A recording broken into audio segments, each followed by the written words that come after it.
And you couldn't have gone to a better organization that's going to get you prepared to play both ends. Like your game complements them so well. They complement you so well. So hell of a pick. Like they Miami Heat won with that pick, 100%. Yeah. They usually get it right. Right. Were they as intimidating as people make them sound together? I mean, you just hear horror stories about Pat Riley and Spo and how they do stuff.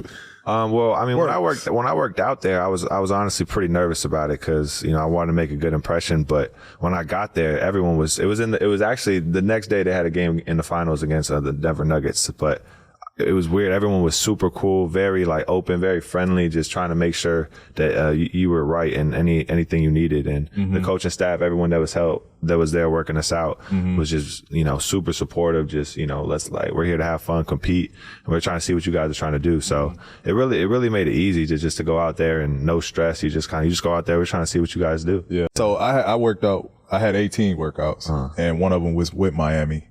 And dog, I thought they was nuts. My workout, I had 5 defensive point guards. Oh, Jesus. 6'2", 6'1", 6'3", 6 foot, like, and I'm 6'8", and we playing one-on-one full court. And it got to the point where I had to Magic Johnson it, like turn him. And I'm like, dog, they nuts here. Like, what am I doing here? But I had a great workout. It showed that I can handle the pressure at my size. You had a good workout. I mean, they drafted me, so I think so. Like, you had to watch. I had to, yeah. I mean, so it was one good. Workout with them, or did you have to do a second one? No, I just did one workout with them. Okay. I think I had a total of maybe like 12 workouafter I mean, it's not as much as 18 or you said 21. Yeah, I had 21 of them. Yeah, that's wild. You was an NBA player already. After that, I was like, man, that was a cool experience. I never want to go through it again. Right. Catching all those flights was horrendous, man. That's what's up. Congrats, man. I hope you do great things. I guess this could be for both of you guys, but everyone always talks about, you know, during this process coming to me, how it's important to have great vets. Even guys, friends that I have in the league always talk, you got to get good vets, So I guess my question to you both is, who are your vets and what was the biggest takeaway or advice that they gave you that you took along with your career? I'll let Draymond touch it first. I think for me, I always attribute my success to having great vets. Whoever told you that, I think they couldn't have given you better advice. My vets were, and I was blessed to have several. With Jared Jack, I would say was like my number one vet. Like, took me under his wing as soon as I got to Golden State. He was there for 1 year, and like, you would have thought he was there for 10. Jared Jack, who I'm still extremely close with. David Lee, Carl Landry, like, Andrew Bogut, like those guys were great for me. Richard Jefferson was incredible. David West, who I had maybe like years 5 and 6 or something like that, was incredible. But when I say like my vets, like my 2 vets, if I had to pinpoint to, is Jared Jack and Jermaine O'Neal. Jermaine O'Neal, Big J.O., was incredible. I had J.O. my second year.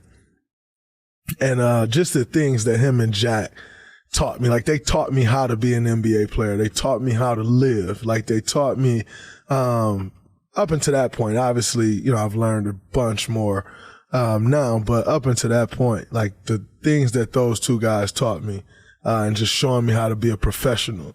Like I gotta say Jared Jack and Jermaine O'Neal for sure. Yeah, for me, I came into the league, I was a young guy, and my locker room was surrounded by dudes that's played for 7, 8 years. I came in with Mike Dunleavy. I came in with Jeff Foster, Danny Granger, Roy Hibbert, Dante Jones, TJ Ford, James Posey. I don't know if I said his name. James Posey. Like, and then fast forward a couple years down the road, D West came over. Like, so I had great vets, but what I learned most was not everything that they said, or not every vet has something that directly applied to me. But it was always something that I could take from them, and they were willing to teach.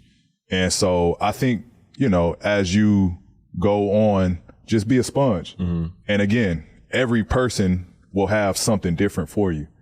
And like the way Danny Granger prepared, not necessarily how I would prepare for a game, but just his approach when he was out there. D West, we had a different game, but his professionalism every time he touched the court, like everybody just had something different that I could tap into. And it was just easy. Like I was a sponge. Whatever they said, like some shit stuck, some shit went throughout the year, one ear, not the other.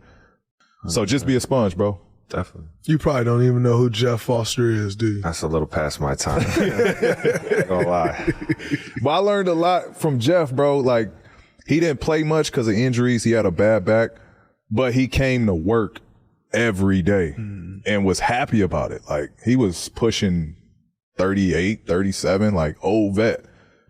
Barely could play. Like, some days he call in, I can't get out the bed. Like, but when it was time to put in work, like, he was there to work every day. And so I appreciated him for that. Like, and so it was like, all right, if I'm hurt, something ailing on me, like, I'm gonna get through it. Like, yeah, for sure. You gotta work. If he can do it, I'm gonna do it. You know, after basketball and after business, and what do you guys do to like really just take your mind off and just settle down and, you know, just, you know, be yourself? I think for me, is having a great friend group, friends that, you know, like, don't let nobody tell you all your friends got to be basketball players. Like, that's so cliche and unrealistic. Like, you think there's 450 guys in the NBA. Can't be friends with all of them. Come on. Right. Not only can you not be friends with all of them, but let's be realistic. Like, that is 450 people in the grand scheme of the world. What is the likelihood that you're actually just friends with those 450 people? Or like no, like have your group of friends. Like, I have plenty of friends that's just not in the NBA, don't work in the NBA. And honestly, like, that's a release. You know what I'm saying? And you get to do other things. You get to live a normal life, you know, like their life at times that would possibly be your life, but isn't because you're playing in the NBA and it requires different things. But like, enjoy your friends and like have a great friend group and know that like ultimately those friends want well for you. And then I think for me, most importantly, is I spend a lot of time with my family, my wife and my kids.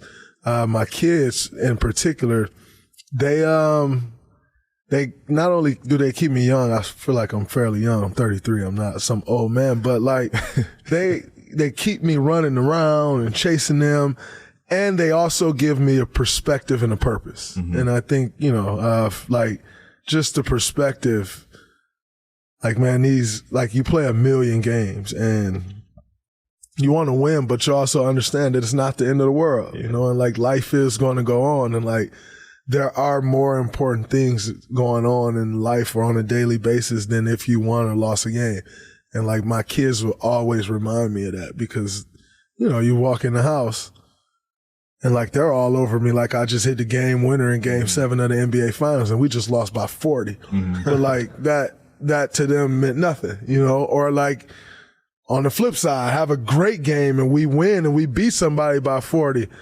And like you walk in the house and like where you been at? It's like, actually, I just won a game and killed these people, and like that don't matter to them, you know. And so I think just having that perspective and purpose from my family is huge for me. Yeah, we ain't saying go out there and just have kids right away. Absolutely not. Hell no. Not Need yet. some advice on that too. Yeah, not yet. But no, I think you need multiple outlets. You need multiple escapes.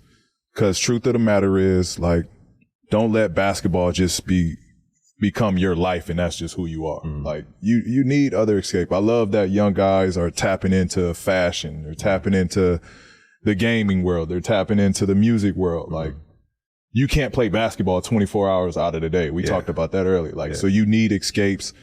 And when it comes to the social media shit, like, don't buy into that shit. What gave me comfort? And I had a moment where it did get to me, but then I start to realize like everyone that's talking this shit can't do what I do. Exactly. You know what I mean? Exactly. They're going to miss the same shot I missed. Like, you know what I mean? Badly. Like not even a chance. And so like you can't feed into the social media shit. Like don't put too much attention there. Use it for what it's good at with marketing, promoting yourself, building your brand, all the other shit. Like let that shit just sweep that under the rug. But if I would give an advice on, you know, your early years, in the league, like just don't put too much pressure. You played basketball your whole life, bro. Don't put too much added pressure on it. Like do what you got to do. You know what hard work did for you. Let that be your foundation. and enjoy what your hard work has done for you after basketball. For sure. You know what I mean? Yeah. Don't put too much into it. Definitely. Oh yeah. Like when you get to the league, you go in the game, go guard the best player. Right. It'll get you on the floor. 100%. Quick.